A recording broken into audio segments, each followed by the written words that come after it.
안녕하세요. 오채안성형외과 김종림 원장입니다. 오늘은 흉터에 대해서 간단하게 설명을 드리려고 합니다. 흉터는 많은 분들께서 궁금해하시는 주제이기도 한데요. 흉터에 대한 질문에 대해서 각각 쉽고 자세하게 설명드리도록 하겠습니다.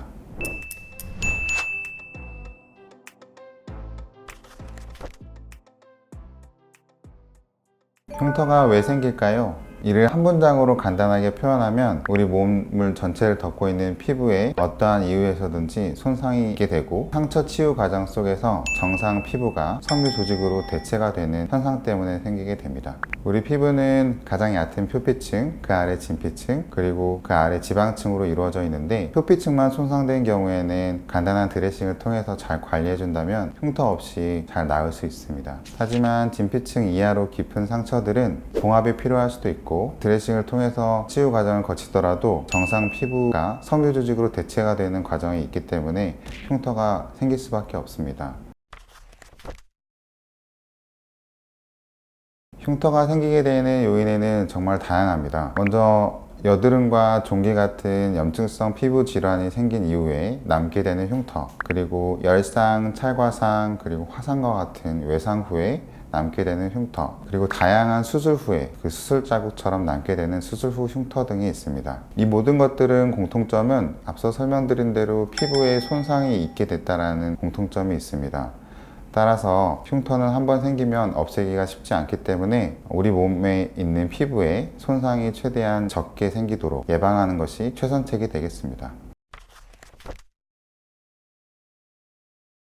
먼저 상처 치유 과정을 간단히 설명을 드려야 시기별로 할 수 있는 그 흉터 관리법을 좀 더 쉽게 이해할 수 있습니다. 그래서 먼저 상처 치유 과정에 대해서 설명을 드리면, 지금 보시는 그림은 성형외과 교과서에 나오는 그림입니다. 먼저 피부의 표피, 진피층이 손상이 있게 되면 피가 나게 되는데, 이를 지혈하기 위해서 혈액에 돌아다니는 혈소판이라는 세포가 상처 부위에 모이게 되고, 이 혈소판이라는 세포가 응고작용을 시켜서 피떡, 딱지 등이 만들어지게 됩니다. 그리고 그 이후에 상처 치유 과정 속에서 염증 세포들이 모여서 염증 반응이 일어나게 됩니다. 염증 반응 후에 염증 세포들이 사라지고 상처 부위에 섬유화 세포라는 세포가 모여서 콜라겐 합성을 유도하고, 콜라겐 합성이 되어서 섬유 조직들이 축적되게 됩니다. 이후에는 이렇게 만들어진 섬유 조직들이 원래 피부처럼 재배열되는 리모델링 과정, 성숙되는 과정을 거치게 됩니다. 하지만 이러한 상처 치유 과정 속에서 비정상적인 현상들, 예를 들어서 염증 세포가 과도하게 오래 머문다든지, 섬유화 세포가 콜라겐 합성을 너무 많이 만들어내서 섬유 조직이 너무 많이 만들어진다든지, 그리고 피부의 장력이 잘 버텨줘야 되는데 이런 과도하게 장력이 작용을 해서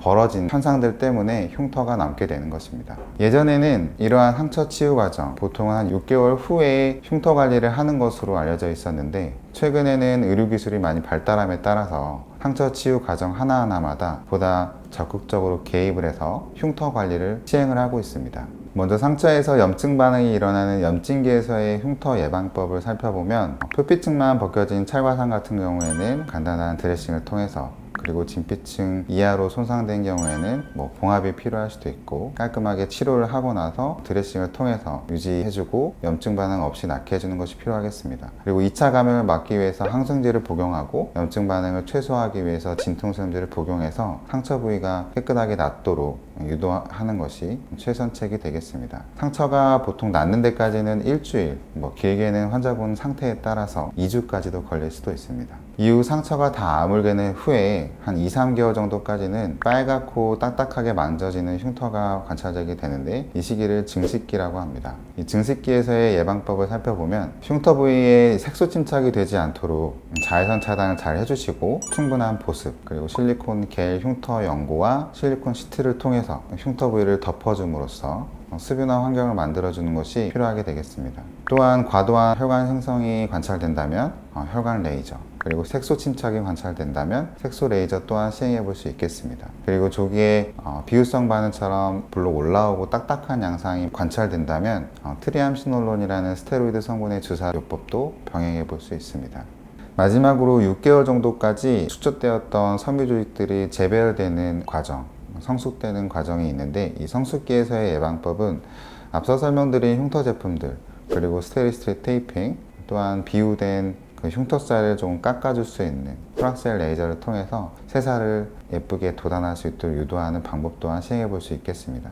이러한 모든 상처 치유 과정이 끝나고 한 12개월까지도 흉터가 보기 싫은 형태로 좀 남아 있다면 덜 보기 싫은 형태의 흉터로 바꿔주는 흉터 성형술을 시행해 볼 수 있고, 흉터 성형술 이후에 흉터 관리를 다시 한번 적극적으로 시행해 보는 것 또한 하나의 방법입니다.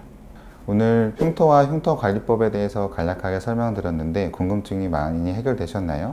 혹시라도 더 궁금하신 사항이 있다면 영상 하단에 댓글로 남겨주시면 답변 드리도록 하겠습니다. 오늘 보신 내용이 좋으셨다면 구독과 좋아요, 알람 설정 부탁드리고요. 지금까지 오채한 성형외과 김종림 원장이었습니다. 감사합니다.